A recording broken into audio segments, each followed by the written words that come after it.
How well you capture and organize your memories will impact your ability to share your story and wisdom with those you love.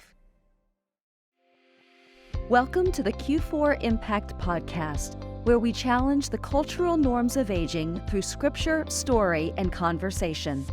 Welcome, Q4 Impact friends. Ron and I are so excited to be back with you today as the holidays are getting closer. And one of the things that we often think about during this season is making memories. For some of us, it also stirs up memories that may not be as pleasant. And so today we want to have a conversation about the value of those memories, preserving them. And this has a practical aspect to it, but it also has a more substantial impact. So we are looking forward to diving in with you today on a topic that's a little unique to our Q4 conversations. Ron, what would you like to share as we get started? The photo and video collections that sit in our closets and in our drawers. Who wants to talk about preserving those and working on those and organizing those? You know, Susan, as we get to this topic, I have a very close friend who has a habit of, at the end of each year, compiling all of her pictures and all of her videos and putting it in like an annual summary of the year and sharing it with her kids and her grandkids. And what a treasure to actually have something for every year of life for your kids and grandkids to be able to review and pull up. I wish I was that organized. I'm not there yet, but boy, would I love to get there. And so this could be a little uncomfortable for people because I'm guessing that a very large majority of us have just boxes or old VHS and things that are just stacked up. And so I think it's probably a generational delineation there. I think that for those of a certain age, there may be drawers of boxes of photos and VHS, and then comes the world of iPhones and so forth. And so now we have huge volumes of photos and videos in the cloud.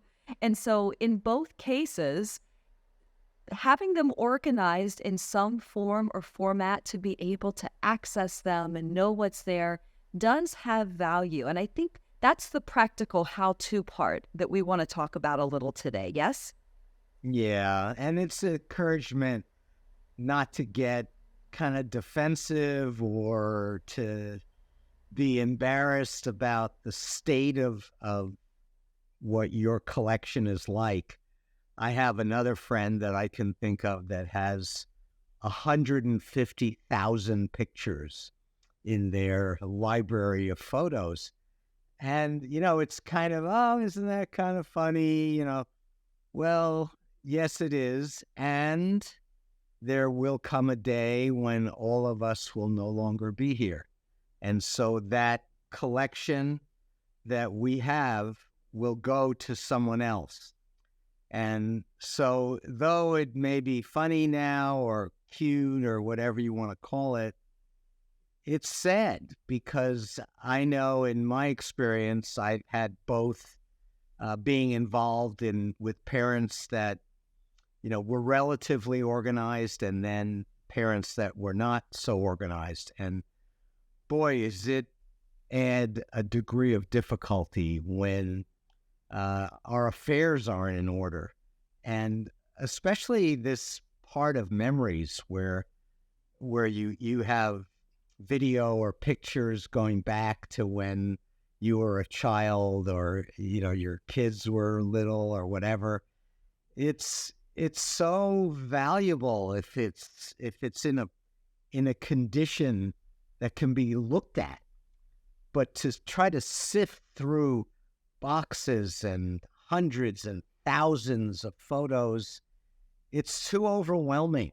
And you wind up not having the energy to try to go through someone else's pile. You may have your own pile, and now you're inheriting someone else's pile, and most of us will just kind of throw our hands up in the air and just say, it's too much. Yes. Or I can imagine you inherit someone else's pile, and out of your love for the person from whom you've inherited, you want to know what these pictures represent, what that story was that was worth capturing in that moment, and they may not be there any longer to be able to share that. So there's such a value in having something accessible that then does impact our ability to share our story and our wisdom with those that we love before that opportunity has passed. There's a great value, and there's a value that is wide in its benefits of being able to just get your arms around those memories and organize them in a fashion not only that you pass them on to your heirs, but that you enjoy them yourself. And because they really do bring smiles, seeing I have grandchildren now, Susan, that are the oldest are approaching 20 years old.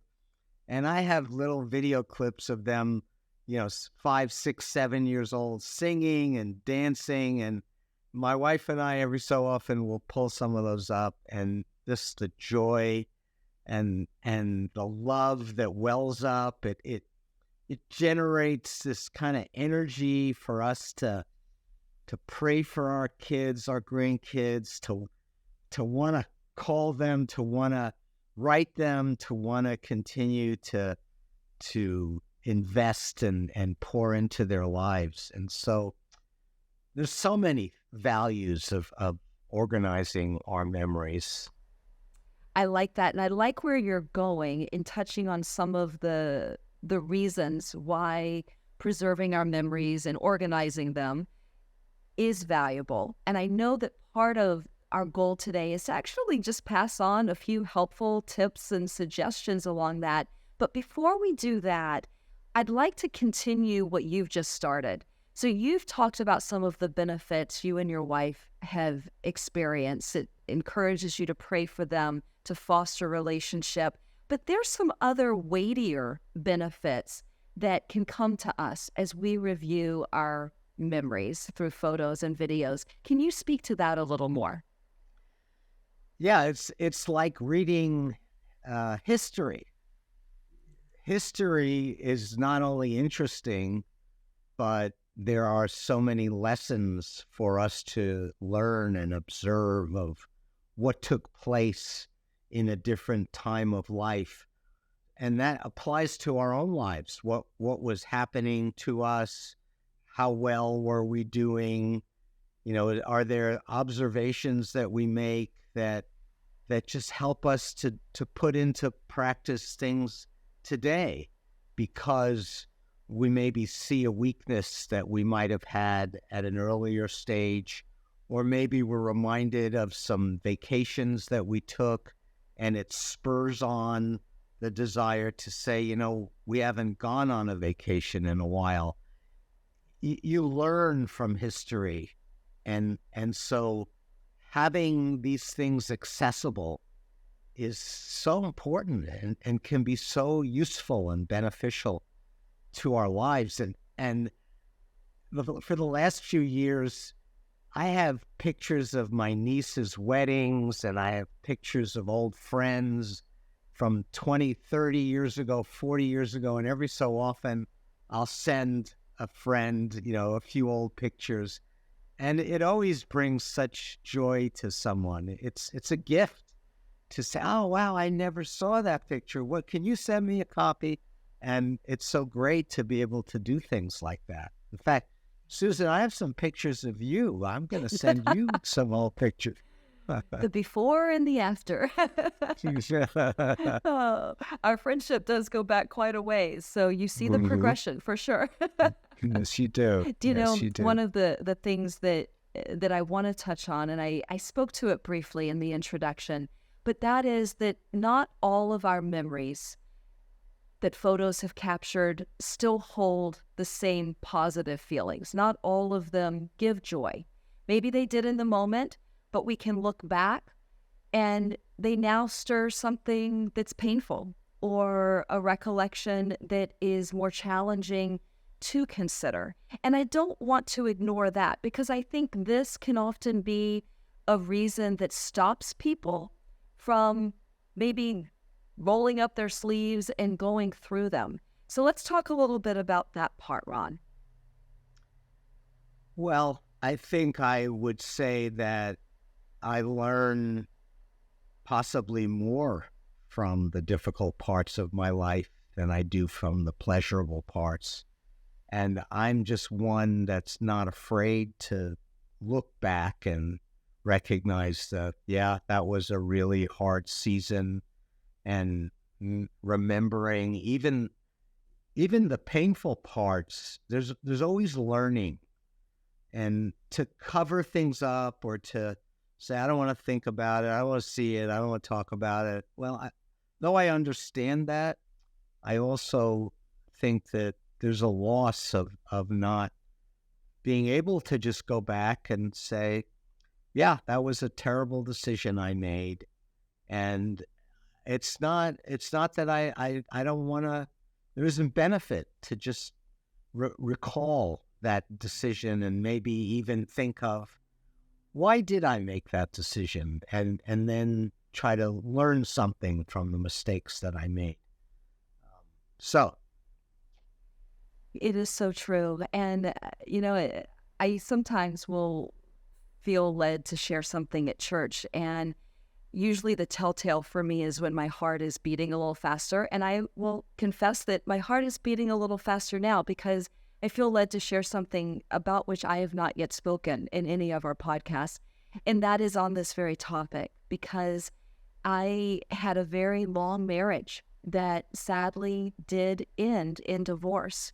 So I have years and years of photos, many very wonderful memories. And I've met other people along the way who have experienced painful divorces. I don't think there's any divorce that's not painful. But a response has been to say, you know what? I'm chucking all these photos. I don't want to remember. I don't want to do it. And I've heard those sentiments, and I've had to make my own choice because this is my history. This is my story. It reflects who I am and how I have come into who I am through the years, through the relationships, through the experiences. And more than that, it's part of my son's story. And so I want to be able to pass something on of value to him and to understand his roots and the things that has shaped and molded him. And so are there times that I look at past photos and they bring just a pang of sorrow? Sure, they do. But then what I remember when I look a moment longer is God's faithfulness in the midst of every moment of that story. And even though what some of those pictures may represent no longer exists, God has been faithful from that moment to today. And that is worth preserving because it reminds me of that. And that, I think, is one of the benefits of organizing them, keeping them accessible, because not only does it encourage me in my own faith and journey with the Lord, but I get to share that with my son and with others of God's faithfulness and who he is. So that's a little personal share. that was done very sensitively, Susan, and I'm glad you said that, because that is a very delicate example of how that we have to manage our way through some of that, and not everyone's going to be the same, and you may be able to look at that maybe more than the next person, and so thank you for sharing that. I think where I'd love to go in the conversation now is I have a lot of friends, and I know some of them are just overwhelmed by things like this. Like they can't even conceive of getting their arms around, a project this size. And so this is what I want to say, and this may be the most important thing that I say today. Get help. Like, it's worth it. Recognize if you're one of those people where this is just so overwhelming and there's no way you're going to be able to do this, then find someone like me or someone who, loves doing things like this. And if you have to, pay them to come in. I wouldn't charge you anything, but other people might, and that might be what's necessary. But just do it. I promise you, I make you an absolute promise. If you get this done, you're going to be so surprised by the amount of pleasure and joy and meaning that you get from this. It doesn't have to cost you tens of thousands of dollars. For some, it may just cost a couple $100. And boy, is it worth it. And maybe you do it a little at a time, but just figure out what you want to do, how you want to do it. Find a system that works, whether it's an online system, whether it's a box of files where your pictures go. If you want to get them all loaded into the cloud, do that. Just do it. If you want to put it in albums the old-fashioned way, then put them in albums. But just get it done. Yeah, it's a good encouragement. And I know that there's one more suggestion that I think is your favorite, and that is get rid of all the duplicates or the blurry shots or the ones that you have no clue where or who. Just purge as much as you can so that what you are working with is useful. Yeah, with pictures and other things, collectibles. I find this very true in my life. If I have 10,000 things to look at, the likelihood is I'm not going to look at any of them. But if I can take the 10,000 down to 1,000, now I wind up looking at those 1,000, and inside of those 1,000, there are always, and we all have these just amazing pictures where someone took a picture of us and we look way better than we usually look, and it's a great picture, or it's a picture of you and your grandchild or you and your spouse, whatever, or it's a beautiful site that you visited. But when you have boxes and boxes and thousands of those things, you're going to wind up not ever seeing them. You get rid of the stuff that's not important and that are duplicates, and now those beautiful pictures stand out more and you could enjoy them more. So I'm a big one for throwing duplicates out and saying I have 25 baby shots of this one grandchild in one outfit.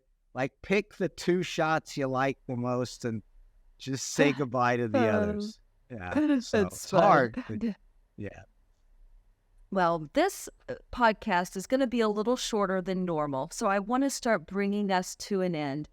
The emphasis being that there is value in taking the time to organize, to put them in such a way, your memories in such a way that they're accessible and able to be shared. That's the key. That is I guess if you want to put a scriptural or spiritual perspective on it, a verse that comes to mind is Deuteronomy 4:9 that says, "Only be on your guard and diligently watch yourselves so that you don't forget the things your eyes have seen, and so that they don't slip from your mind as long as you live, to teach them to your children and your grandchildren."